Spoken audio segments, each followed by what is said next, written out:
Early corneal dystrophies can be pretty difficult to pick up. You see a young patient in your clinic, maybe they've worn contact lenses for a long time, they've got a little something in the anterior stroma, and you think to yourself, what is this? Is it, did they get something in their contact lens? They have an old ulcer.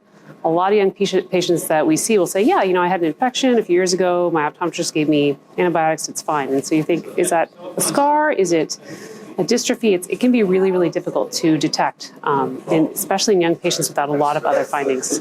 Especially with the TGF-beta-I dystrophies, you get a dramatic exacerbation of the dystrophy after refractive surgery, especially after LASIK. And you have that potential space between the flap and the stroma that is just the perfect place for the dystrophic protein to accumulate. So you can take somebody with a very, very mild dystrophy, very early manifestations, maybe it would never be visually significant in their entire life, and dramatically accelerate to the point where they need corneal surgery and potentially corneal transplantation, which of course is extremely, carries a lot of visual morbidity.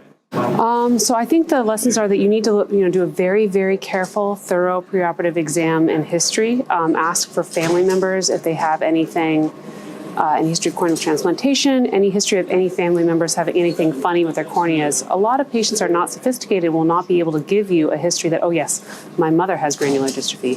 So you need to ask for subtle clues. And I think, especially from my cases, you need to know, and I think we all know from our clinical practice, that these dystrophies don't just occur in Koreans, where the majority of them have been described. They occur with some frequency in other groups as well around the world. So be on the lookout for those subtle findings in any patient that you see, because if you don't, you're really doing your patients a disservice.